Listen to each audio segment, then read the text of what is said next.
Hello दोस्तों, हम लेखपाल के मैथ के क्वेश्चन को सॉल्व करेंगे। देखेंगे कि पहला क्वेश्चन है कि 18 प्लस 15 भागे 3 और गुणे में 9। तो इसको हम कैसे सॉल्व करेंगे? पहले बड़ो मास नियम से पहले हम क्या करते हैं, भाग करते हैं। तो पहले भाग करेंगे तो 15 भागे 3 करेंगे तो कितना आ जाएगा? 5 आ जाएगा। 5 करेंगे तो 5 इंटू 9 करेंगे तो 45 आ जाएगा। तो 18 प्लस 45 बराबर कितना आ जाएगा? 63। तो इस प्रकार हमारा पहला का आंसर क्या होगा? 26 का 63 होगा। तो 26 का हमारा आंसर 63 हो गया। अब हम देखेंगे 27 नंबर पे।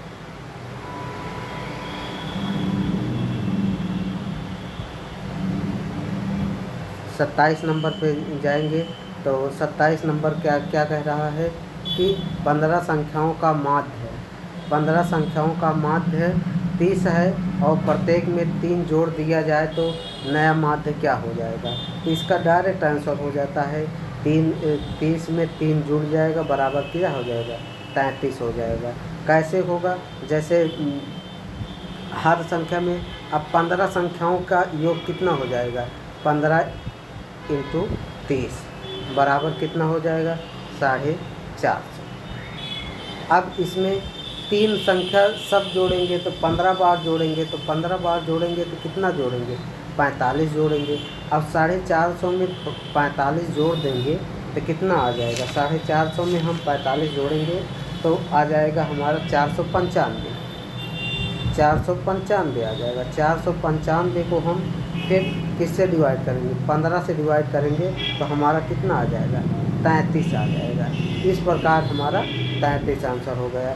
तो चाहे जिस प्रकार करें, या डायरेक्ट कर लें, 30 में 3 जोड़ दें बराबर 33 आंसर हो जाएगा, या तो हर संख्या में बेसिक नियम से करना चाहते हैं तो 15 संख्याओं का योग कितना हो गया? 450, और 3 हर संख्याओं में जोड़ा जा रहा है तो उसका कितना हो जाएगा? 45 हो जाएगा। अब 45 हो जाएगा तो कुल टोटल कितना हो जाएगा? इस संख्या की योग 450 हो जाएगा। 450 में 15 से डिवाइड करेंगे तो बराबर हमारा औसत कितना आ जाएगा? 33 आ जाएगा। इस प्रकार हम अगले सवाल पे देखते हैं। इसका 27 का सी सही हुआ।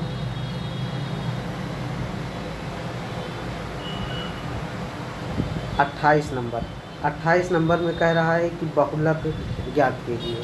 बहुलक का अर्थ होता है जो सबसे ज़्यादा बार आया हुआ है। तो हम गिन लेते हैं 3 कितनी बार आया है? 1 2 3 4। और 4 कितनी बार आया है? 1 2 3 बार आया है।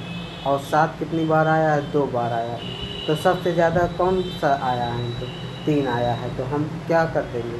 3 आंसर कर देंगे। अब अगली सवाल देखेंगे। अगली सवाल क्या कह रहा है कि 13 12 और 13 15 12 21 10 और 14 12 के मध्य क्या ज्ञात कीजिए। मध्य क्या ज्ञात करने के लिए हम क्या करते हैं? मध्य क्या ज्ञात करने के लिए हम या पहले संख्या को आरोही क्रम में लिखते हैं या अवरोही क्रम में लिखते हैं। तो आरोही क्रम में लिखेंगे तो क्या हो जाएगा? पहले संख्या आएगी 10, फिर आएगी 12, फिर आएगी 12, फिर 13, फिर 14, फिर 15, फिर 21। अब क्या करते हैं? अब टोटल संख्या ज्ञात करते हैं। 1 2 3 4 5 6 7 7 है। तो मध्यिका का सूत्र क्या हो जाएगा विषम के लिए? n + 1/2 वें पद का मान। तो 7 + 1 8वें 8/2 चौथे पद का मान। चौथे पद का मान क्या आएगा? 1 2 3 4। चौथे पद का मान क्या आ रहा है? 13। तो इस प्रकार हमारा क्या हो जाएगा? 13 सही हो जाएगा। इस प्रकार हमारा इसका आंसर क्या हो जाएगा? 13। अब अगले सवाल पे चलते हैं। 30 नंबर पे सवाल पे क्या कह रहा है? एक समबाहु त्रिभुज का परिमाप ज्ञात कीजिए। और जिसका आधार, अब समबाहु त्रिभुज का मतलब चारों तीनों भुजाएं क्या हो जाएंगी, इक्वल इक्वल हो जाएंगी। तो ये 18, ये भी 18, ये भी 18। अब परिमाप का मतलब होता है चारों भुजाओं का योग। चार जितनी भी भुजा हो, 4 भुजा हो, 3 भुजा हो, 2 भुजा हो, जितने भी भुजा हो उनका योग हो जाता है परिमाप का मतलब। तो इसमें 3 भुजा है तो 18 18 18, तो 3 भुजा जोड़ेंगे तो बराबर कितना हो जाएगा, 54 हो जाएगा। इस प्रकार इसका ए सही हो गया। अब अगले क्वेश्चन पे चलते हैं। अगला क्वेश्चन क्या कह रहा है हमारा, एक आयत का क्षेत्रफल वर्ग सेंटीमीटर में ज्ञात करना है जिसकी लंबाई और चौड़ाई कितना है, 12 सेंटीमीटर और 11 सेंटीमीटर। तो आयत का क्षेत्रफल क्या होता है, आयत का क्षेत्रफल बराबर L into b, L into B.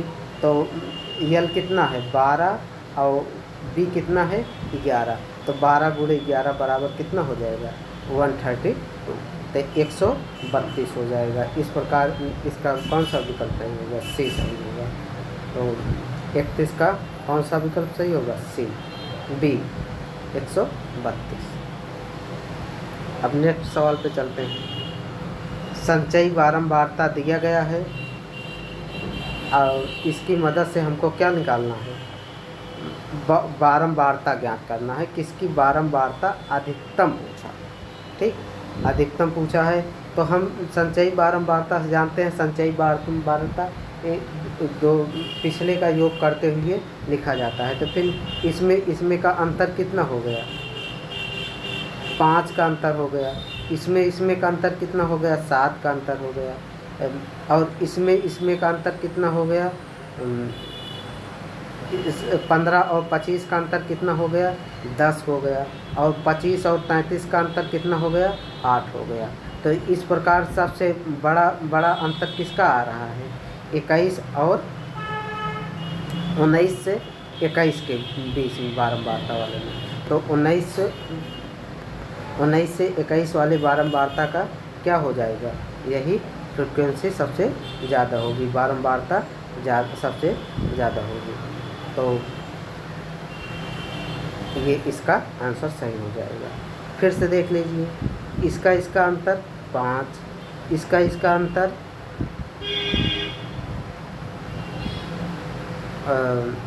7, इसका अंतर 10, इसका अंतर 8। तो किसका सबसे अंतर ज़्यादा है, यही। तो 19 से 21 तक। तो इसका आंसर क्या हो जाएगा, 19 से 21 तक। अब नेक्स्ट क्वेश्चन पे चलते हैं। ये गुणनफलों का योगफल ज्ञात कीजिए। तो इसका गुणनफल करेंगे तो गुणनखंड इसका क्या बनेगा, 2 की पावर 6 इंटू 5 की पावर 1 इंटू 7 की पावर 1। अब गुणनखंड ऐसे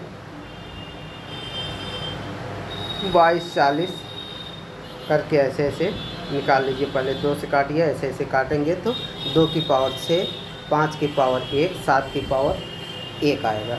अब गुणनखंडों का योग पूछा है, तो अब गुणनखंडों का योग क्या हो जाएगा, 2 की पावर 0 से लेकर ऐसे जोड़ते हैं, 2 की पावर 1 प्लस 2 की पावर 2 प्लस 2 की power 3 dot dot dot dot ऐसे 2 की पावर 6 तक जोड़ेंगे प्लस करते करते। फिर 5 की पावर, इसको मल्टीपल करेंगे, 5 की पावर 0 प्लस 5 की पावर 1, फिर प्लस करेंगे 7 की पावर 0 प्लस 7 की पावर 1। इसको जोड़ेंगे तो जोड़ के आपस में क्या करेंगे, गुणा कर देंगे। तो 2 की पावर ये 6 तक जोड़ेंगे तो इसका योग कितना आ जाएगा, 127 आ जाएगा, 127 आ जाएगा। और ये 5 का करेंगे तब कितना आ जाएगा, 6 आ जाएगा, इंटू 6 हो जाएगा। और ये 7 का करेंगे तो ये 8 आ जाएगा। तो बराबर कितना हो जाएगा, अब योग करेंगे पूरे का तो आ रहा है पूरा 6996। तो कौन सा सही हो जाएगा, सी वाला विकल्प हमारा सही हो जाएगा। इस प्रकार हम गुणनखंडों का योग ज्ञात करते हैं। तो हमारा विकल्प कौन सा सही हो जाएगा? सी वाला सही हो जाएगा। अब नेक्स्ट चलते हैं। ग्राफ आ गया है। अब ग्राफ दिया है, ग्राफ से संबंधित हमको क्वेश्चन को सॉल्व करना है। तो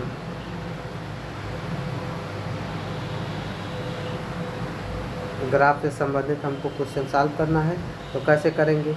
आप देख रहे हैं कि उन वर्षों की संख्या का अनुपात ज्ञात कीजिए जिनमें एक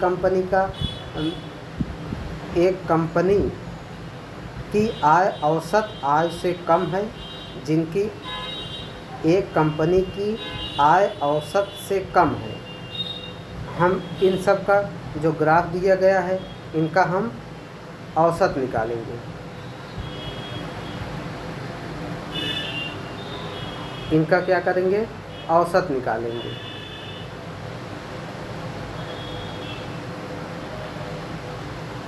तो औसत पूरे निकालेंगे। तो औसत निकालने के लिए क्या करते हैं? पूरे के योग और जितनी संख्या रहे, 1 2 3 4 5 6 7 8 संख्या है तो 8 से भाग कर देंगे। तो पूरे का योग हम निकालेंगे तो कितना आएगा? 27 84 0 आएगा। अब संख्या कुल कितनी है? 8 है। इसको डिवाइड करेंगे तो इसका औसत कितना आ जाएगा? 34 80 आ जाएगा। इसका औसत कितना आ जाएगा? 34 80 आ जाएगा। अब हम औसत हमारा कितना आ गया है? 34 80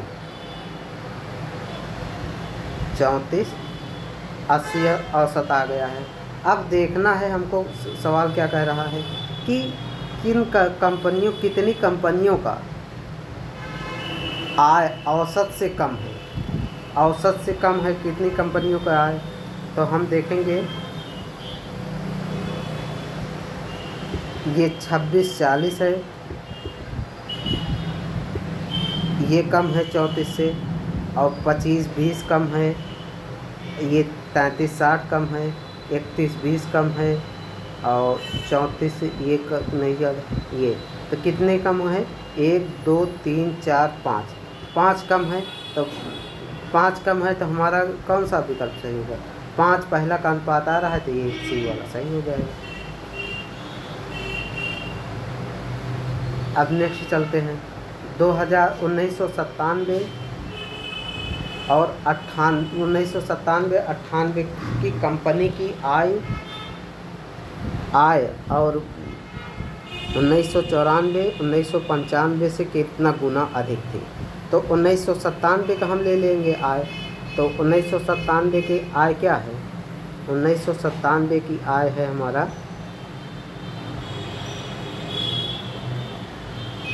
4320। और किसकी आय कह रहा है? 4320 और 94-95 की आय कह रहा है। 94-95 की 33-60 है। तो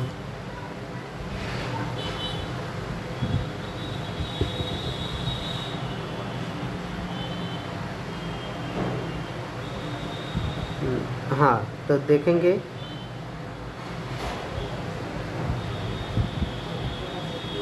97 की औसत आय कितना है? आय कितना है? 50-80 है, 50-40 है 97 की। और 94 की कितनी है?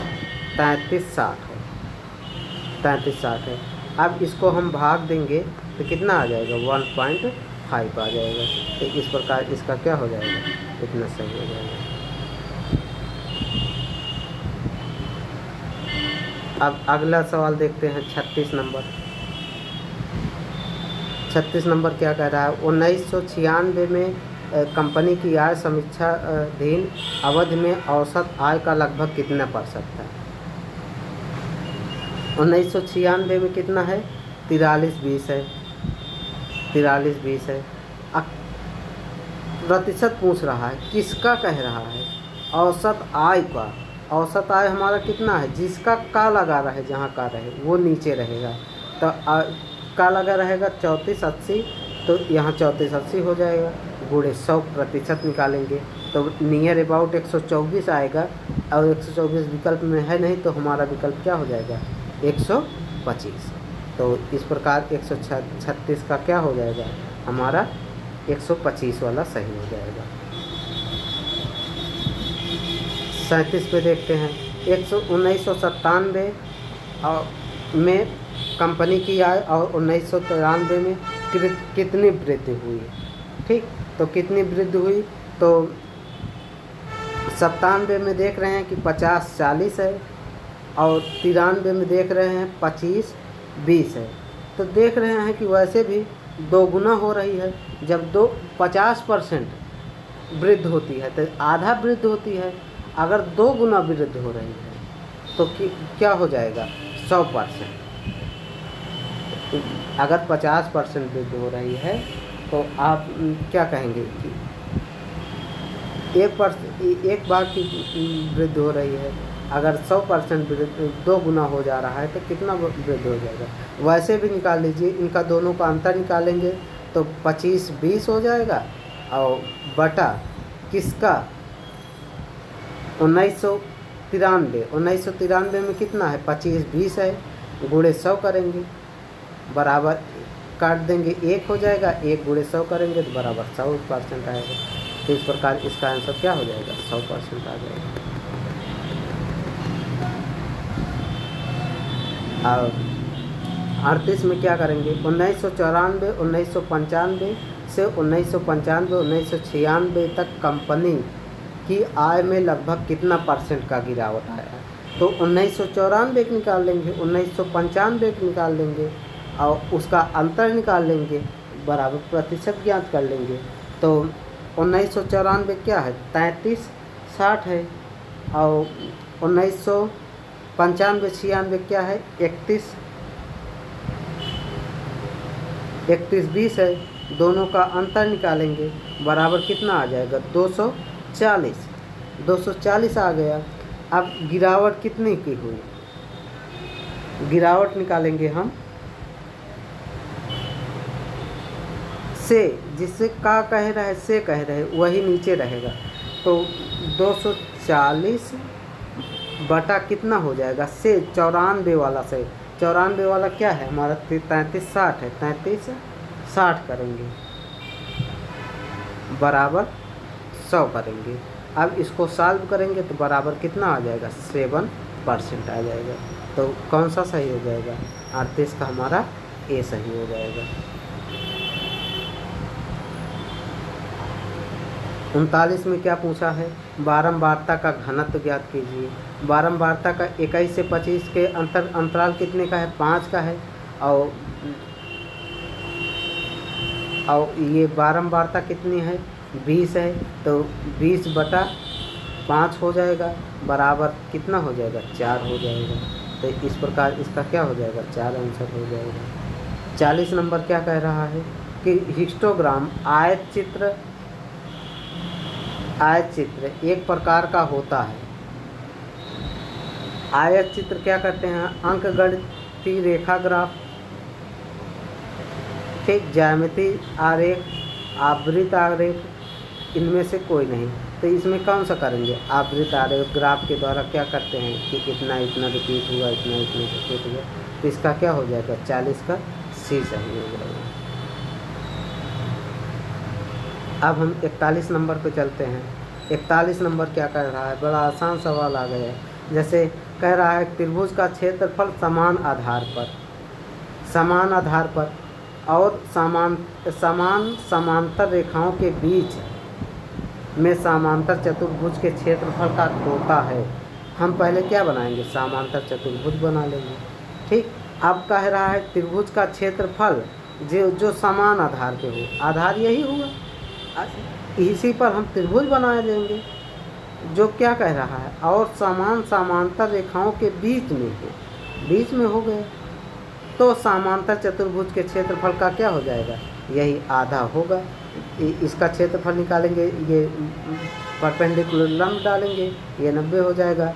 अब इसका 2 गुना कर देते हैं तो बराबर समांतर चतुर्भुज का निकल आता है। तो इस प्रकार क्या हो जाएगा आधा होगा। तो ये हो गया 41। 42 नंबर क्या कह रहा है, बी समकोण है, तो बी समकोण बना लीजिए। फिर ए जो है जहाँ मान लीजिए, ए यहाँ मान लीजिए, सी यहाँ मान लीजिए। ए सी बराबर 13 दिया है, ए बी बराबर 12 दिया है, तो ये कितना का रेशियो बनेगा, 5 का रेशियो बनेगा। या 169 माइनस 144 बराबर कितना हो जाएगा, 25। 25 का अंडर रूट निकालेंगे, 5 हो जाएगा। तो बराबर ये पाइथागोरस प्रमेय से 5 आंसर हो जाएगा इसका। 43 नंबर का देखते हैं। 43 नंबर में क्या कह रहा है कि द्विघात समीकरण के मूल हैं। मूल निकालने के लिए क्या करते हैं, एक तो हम क्या करते हैं, द्विघात समीकरण को सॉल्व करते हैं। सॉल्व तो होगा नहीं, क्योंकि इसका गुणनखंड ऐसा बनेगा कि नहीं 4 टूट जाए, तो हम क्या लगाएंगे, सीधे धरा 4 सूत्र है, तो माइनस बी, तो इसका सीधे धरा 4 का सूत्र लगाएंगे, minus b plus minus b square minus 4ac बटा 2a होता है। तो अब इसी पर मान रख देंगे तो आसानी से आ जाएगा। माइनस बी है, यहाँ माइनस 4 है, तो माइनस माइनस प्लस 4 हो जाएगा, प्लस माइनस लगेगा। अब माइनस बी की स्क्वायर करेंगे तो 16 हो जाएगा, माइनस लगाएंगे 4 और ए की जगह क्या है 1 आएगा, और सी की जगह माइनस 1 आ जाएगा, तो प्लस 4 हो जाएगा बटा 2 हो जाएगा। तो अब इसका क्या हो जाएगा, इसका 4 प्लस माइनस अंडर रूट 20 बटा 2 हो जाएगा। अब 20 को निकालेंगे तो 2 बाहर आ जाएगा, तो 2 बाहर आ जाएगा, 2 कॉमन ले लेंगे तो 2 प्लस रूट 5 हो जाएगा बटा 2 हो जाएगा। 2 से 2 कैंसिल हो जाएगा, तो हमारा ए वाला सही हो जाएगा। इस प्रकार अगला नेक्स्ट क्वेश्चन देखते हैं। 44 नंबर। 44 नंबर क्या कह रहा है कि अमित अपना मोबाइल 1820 रुपये में बेच देता है और 30% की हानि होती है। रेशियोस लगा लीजिए, 30% की हानि होती है, 30/100 करिए, 1 0 से 1 0, तो 3/10 आ जाएगा, ये सीपी हो जाएगा। और हानि हो रही है तो एसपी बराबर क्या हो जाएगा, 7 हो जाएगा। 7 बराबर हमारा दिया गया है 1820 दिया गया है, तो 1 बराबर क्या हो जाएगा, 1820 में हम डिवाइड करेंगे तो कितना आ जाएगा, 1820 में हम डिवाइड करेंगे 260 आ जाएगा। 260 आ जाएगा तो सीपी बराबर कितना हो जाएगा, 2600 रुपये हो जाएगा। सीपी अगर हमारा 2600 रुपये हो गया, तब 30% का लाभ कमाना है, तो 2600 गुणे 130 बटा 100। अब इसको सॉल्व कर लेंगे तो बराबर 380 हो जाएगा। तो इस प्रकार हमारा इसका आंसर क्या आ जाएगा, 3580 हो जाएगा। 45 नंबर देखते हैं। 45 नंबर क्या कह रहा है, राहुल का वेतन,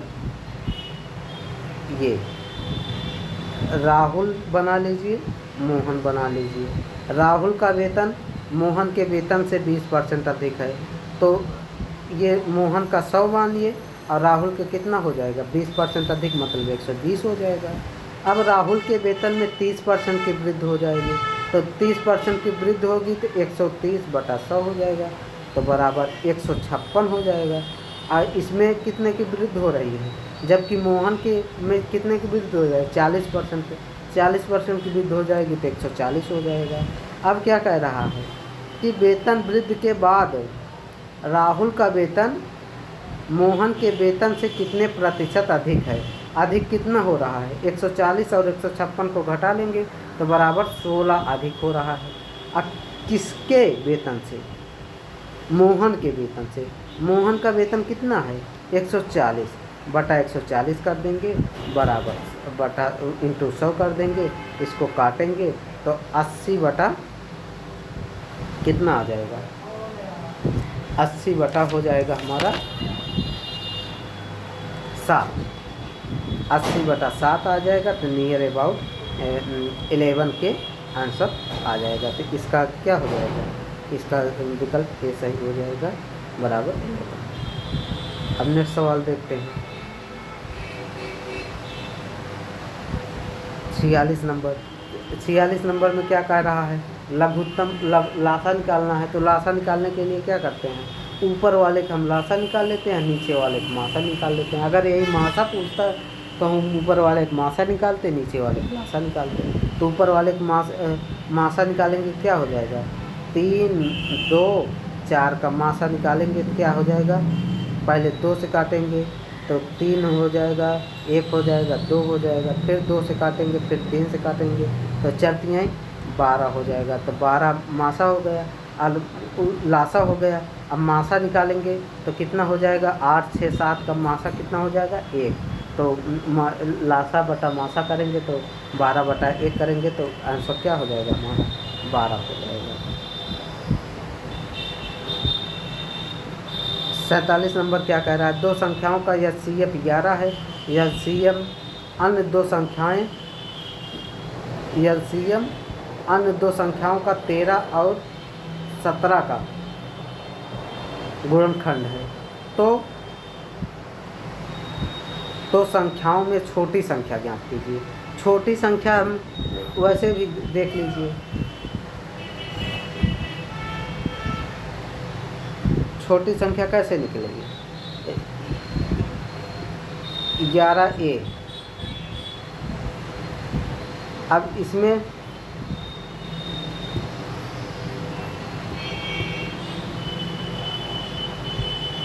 तेरह इंटू 17 करेंगे, ठीक। तो 13 इंटू 17 करेंगे तो कितना हो जाएगा, 17 3 51 हासिल है 1, 17 का 9 17 5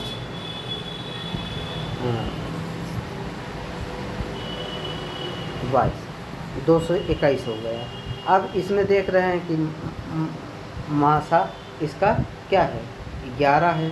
तो ये दो संख्याओं में सबसे छोटी संख्या क्या हो जाएगी, 143 हो जाएगी। नेक्स्ट सवाल चलते हैं।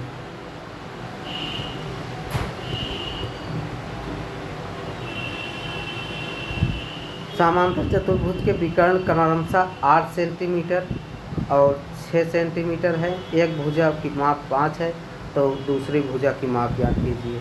तो इसका समांतर चतुर्भुज का क्षेत्रफल क्या है, 8 के ये हो जाएगा 8 के स्क्वायर। विकर्णों का योगफल D1 square plus D2 square. सूत्र क्या होता है, 2 इंटू एक भुजा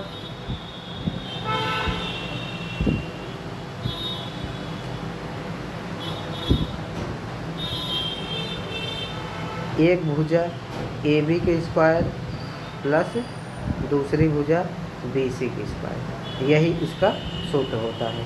तो 8 की स्क्वायर हो जाएगा 6 की स्क्वायर हो जाएगा बराबर 2 इंटू AB की स्क्वायर हो जाएगा, 5 दिया गया है एक भुजा तो 25 हो जाएगा प्लस BC की स्क्वायर हो जाएगा, ठीक। अब इसको क्या करेंगे, ये 8 8 64, ये 36, 100 हो जाएगा बटा ये 2 भाग में हो जाएगा 50 आ जाएगा, और ये 25 आ जाएगा इसका तरफ माइनस, तो बराबर 25 बटेगा, और स्क्वायर है तो अंडर रूट ले लेंगे तो बराबर 5 आंसर हो जाएगा इसका। इस प्रकार 49 का क्या है, 49 है समचतुर्भुज का परिमाप दे दिया गया है। तो भुजा कैसे ज्ञात करेंगे, 4 से डिवाइड कर देंगे तो भुजा हमारी क्या निकल आएगी, 30 आ जाएगी। और इनके बीच की दूरी कितना है, 12 है। तो इसका क्षेत्रफल पूछ रहा है तो भुजा इंटू ऊंचाई हो जाएगी, तो बढ़ती है 36 360, तो इसका आंसर क्या हो जाएगा, 360 हो जाएगा। एक बारंबारता बहुभुज अनेक भुजाओं वाली होता है। अनेक भुजा किस में होगी, अनेक भुजा होगी केवल बंद आकृति में, क्योंकि आयत में 4 भुजा होती है, अनेक भुजा तो हो नहीं सकती है। वर्ग में 4 भुजा होती है, इसमें भी नहीं हो सकती है। बार ग्राफ में कोई निर्धारित नहीं होता है, उसमें भी इस प्रकार बंद आकृति में कई भुजाएं हो सकती हैं, तो इसीलिए इसका आंसर क्या हो जाएगा, 12। तो इस प्रकार हम मैथ का सारा सॉल्यूशन देखें। आशा करते हैं आप लोगों को पसंद आया होगा। Thank you.